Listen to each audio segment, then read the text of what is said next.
Salut à tous, nous sommes le lundi 15 avril en direct de Pékin en Chine. Bienvenue à tous sur Sinofrance. Et dans cette vidéo, je vais vous raconter comment en fait j'ai perdu deux boulots, deux boulots en l'espace de 6 mois en Chine.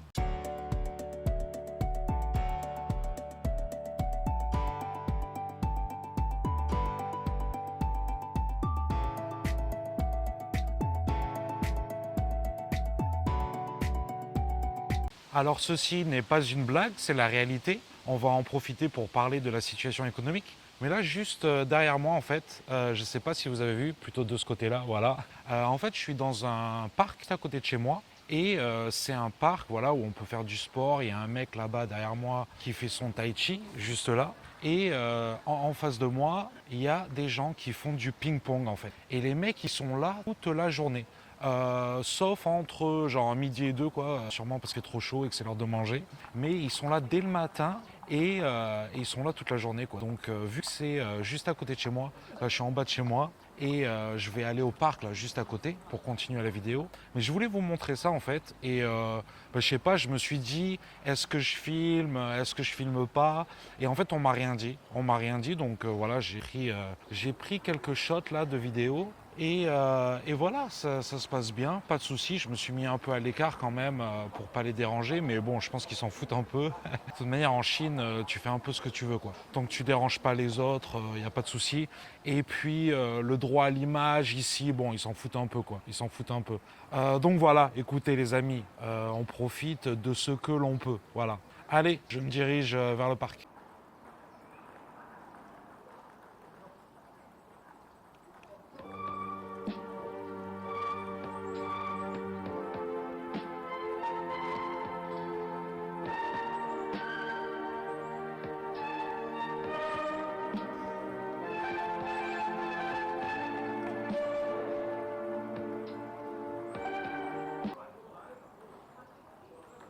Voilà, donc je suis à l'entrée du petit parc en fait. C'est un parc tout en longueur et il y en a pas mal en fait à Pékin. Ça permet aux gens de trouver un espace à côté de chez eux, voilà, pour marcher un petit peu.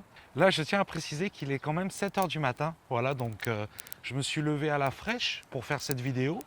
Parce que tout simplement Pékin à toute heure de la journée ça change en fait, d'accord. Ce n'est pas la même ville à 6 heures du matin, à 6 heures du soir, à minuit, à midi. Voilà, donc c'est super intéressant et surtout, voilà, Pékin c'est tellement grand, il y a 25 millions d'habitants, selon les quartiers où vous êtes, c'est totalement différent. L'ambiance, l'atmosphère, voilà, l'ambiance, pardon.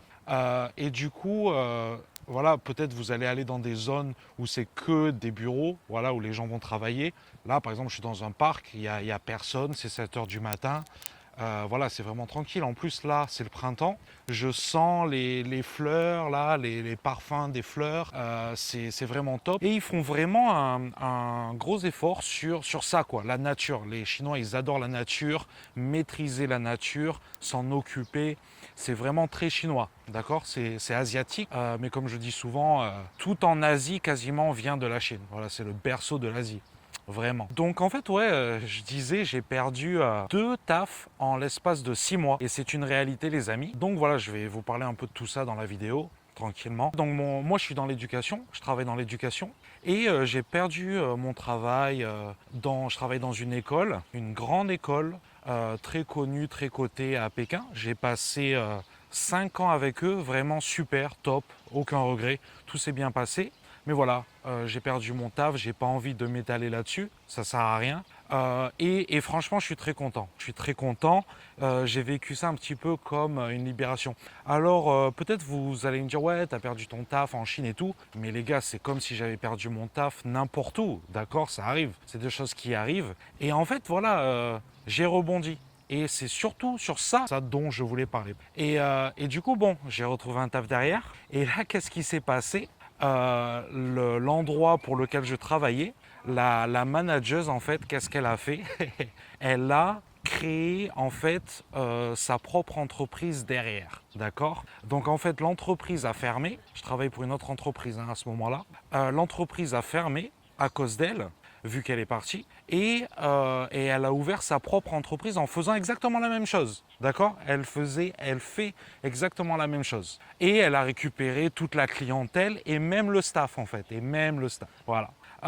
Donc voilà, c'est quelque chose qui se fait quand même assez en Chine. Voilà, ça se fait pas mal en Chine. Mais est-ce que c'est une mauvaise chose?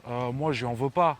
Franchement, je en veux pas. Pourquoi? Parce que elle avait les compétences et tout, et elle a décidé de faire son propre chemin, de devenir sa propre boss. Il faut respecter ça. Il faut respecter. C'est commun en Chine, mais je pense aussi ça se fait un peu de partout. Par exemple, tu travailles dans un restaurant, tu vas ouvrir ton propre restaurant. Voilà, c'est normal.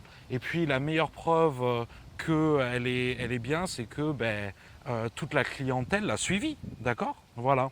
Donc bref, en tout cas, il faut penser à soi-même un petit peu, d'accord, dans cette histoire. Et moi, je me suis dit, bon, qu'est-ce que je vais faire? Ce que j'ai fait en fait immédiatement après avoir perdu mon premier boulot, donc là on est septembre-octobre, d'accord? Là il y a un petit vent là, il y a un petit vent qui se lève, mais il fait bon, franchement il fait super bon. C'est le début du printemps, voilà, le printemps a bien commencé même, et voilà, franchement ça fait plaisir, l'été arrive. Donc pardon, où j'en étais? Ah là il y a un immeuble tout neuf les amis. Là je suis à l'est de Pékin. Et donc voilà, qu'est-ce que j'ai fait moi directement après avoir perdu mon premier travail. D'ailleurs, ils ont grave assuré, ils m'ont maintenu mon visa et tout, le temps que je me retourne, il n'y a pas de souci. Ils m'ont dit voilà, prends le temps dont tu as besoin, voilà, donc ça c'est cool, vraiment. Du coup, j'ai créé mon entreprise, voilà, c'est là où je voulais en venir. J'ai créé mon entreprise. Et voilà, je suis dans l'objectif, dans le but d'être freelance et voilà, de faire des affaires, etc. J'ai pas encore, j'ai pas encore de plan précis, mais si vous voulez, il y a tellement de boulot disponible en Chine. C'est là où je voulais en venir en fait. Il y a tellement d'options que, en fait, au final, tu perds un taf. Le marché du travail est tellement actif que c'est pas si grave que ça. Et tu vas peut-être, je te le souhaite en tout cas, trouver quelque chose de mieux. D'accord? Quelque chose de mieux. Et moi, en tout cas, c'est ça mon objectif. Et c'est ce que je suis en train de faire. Un petit truc par-ci, un petit truc par-là. Tout ça en essayant de gagner le plus d'argent par heure, en fait. Voilà, c'est ce que je fais. Avec d'autres boulots, du business, des affaires. Voilà, donc écoutez, c'est le début de mon entreprise. Hein, je suis certainement pas milliardaire, je suis encore en stade de galère. C'est pour ça, les amis, n'hésitez pas à soutenir la chaîne, à faire des dons. Il y a 3 gens qui payent tous les mois cette chaîne. Il n'y en a que 3, les amis, pour un grand total de 20 euros. D'accord? Maxime, Gaston et Ezio. Big up à vous, les amis, c'est vous qui me motivez. Voilà, et tous les gens qui lâchent des commentaires et tout, ça fait plaisir aussi. Voilà, mettez des likes, abonnez-vous, vous connaissez. Donc voilà, là j'ai ouvert mon entreprise. C'était facile parce que voilà, maintenant ça fait 7 ans que je suis en Chine, pour ceux qui suivent un petit peu la chaîne. Voilà, donc j'ai quand même quelques contacts. Voilà, c'était facile, mais ça a pris quand même 4-5 mois. 4-5 mois. Voilà, mais bon, ça m'a pas coûté très cher. Et d'ailleurs, si vous avez besoin d'aide, il n'y a pas de souci, vous me contactez directement. La chaîne Sino France est fait pour ça, c'est pour s'entraider. Voilà, il n'y a pas de souci. Ajoutez-moi sur WeChat, je vous ajoute sur mon groupe WeChat Sino France. Question tourisme, question expatriation, il n'y a pas de souci. Voilà, moi je suis là pour ça. J'ai déjà aidé pas mal de gens. Toutes les semaines, je dirais qu'il y a, Scotty Chen, j'ai environ 2-3 personnes voilà, qui me contactent chaque semaine. Vraiment, n'hésitez pas, hein, moi ça me fait plaisir. Ça me permet de rencontrer du monde, de discuter. Voilà, donc franchement, c'est sympa. La communauté s'agrandit petit à petit. C'est pas ouf, mais c'est sympa. Ensuite, évidemment, la Chine s'ouvre de plus en plus au niveau des visas. Maintenant, par exemple, les touristes, vous avez plus besoin de visa hein, pour venir en Chine. Donc, pour une durée de 2 semaines. Donc ça, vraiment, c'est sympa. Là, je vois voilà, les mamies qui sont en train de, de se promener le matin. Voilà. Là, franchement, ça sent super bon. Là, voilà, les arbres en fleurs. Et ça, concrètement, dans 2 semaines, tout ça, ça va être fleuri. Hein. Alors voilà, pour conclure, je voulais dire que, écoutez, la Chine, ça reste un marché immense.